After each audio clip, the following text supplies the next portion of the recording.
មិនល្អទេពួកយើងកំពុងធ្វើការដូច្នេះហើយពួកយើងប្រញាប់តិចទៅ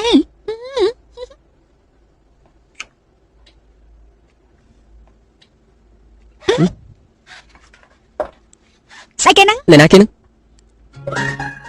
គឺខ្ញុំធ្វើមិនទេ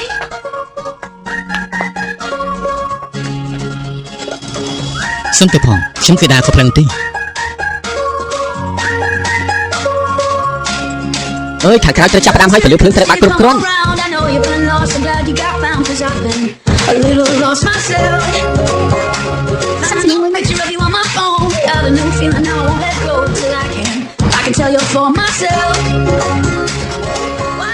ធ្វើការឆាប់ឡើងបន្តិចចាំមិនទៅហើយពលឺភ្លើងគេសុំម្ដងហើយខ្ញុំទៅទូលនាងសិនណាបងស្រី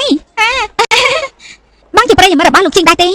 ពីមុនគឺមែនតែមែនទេហេតុអីតែគេសរសេរលេងដោយសិភៅប្រឡំលោកតាំងពី 3-4 ឆ្នាំមុនម្លេះសរសេរសិតតែជារឿងផ្ដេសផ្ដាស់មានតែសម្រាប់មនុស្សលាក់សាស័ព្ទនិងរឿងវិញ្ញាណស្អីគេនោះគួរតែការជំងឺសរសៃប្រសាទសិច្ចបងប្រាប់ខ្ញុំថាបងស្រីមានជំងឺខ្លាចស្នេហាស្អីនោះមើលទៅបងស្រីក៏មានជំងឺខ្លាចប្រកបដែរខ្ញុំគឺជំងឺខ្លាចទស្សនិកជនប៉ុន្តែបងប្រកាសជាលងស្នេហ៍គាត់ហើយព្រោះគាត់សង្ហាខ្លាំងណាស់គាត់សង្ហាណាស់ណា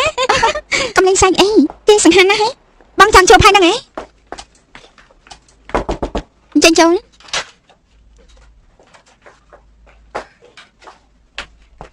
សួស្តីខ្ញុំលីមីអ៊ីងអ្នកដឹកនាំរងគាត់ម្នាក់នេះចូលរួមថតជាមួយលោកដែរអ្នកគ្រូប៉ែតហេស៊ូផ្នែកចិត្តសាស្ត្រសួស្តីខ្ញុំគឺហេស៊ូសូមជួយណែនាំផងខ្ញុំគឺត្រូវបាននិយាយពីនេះលោកជ័យយល់ខ្ញុំជាប្រិយមិត្តរបស់លោកណាសូមសញ្ញាខ្ញុំអត់ទេចូលមកបានទេសូមទូផងពួកយើងកំពុងតែនិយាយផ្កាងារខ្ញុំទៅចុះកម្មវិធីសិនទេតែយើងទៅវិញតែឲ្យលឿនឡើងប៉ុន្តែខ្ញុំលើកថាគឺជាពេលប្រុសហ្នឹងតាចាมันអាចដោយសារតែជាពេលស្រីហើយអត់សង្ឃឹមទេណា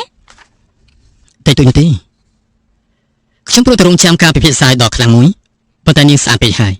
ធ្វើឲ្យខ្ញុំមានឧបសគ្គទេអ្នកនិពន្ធ30នាទីក្រោយពួកយើងជួបគ្នានៅលើឆាកបងស្រីតែយើងមិនតែទៀតជួបគ្នាសូមជួយបន្ទោសផងទេ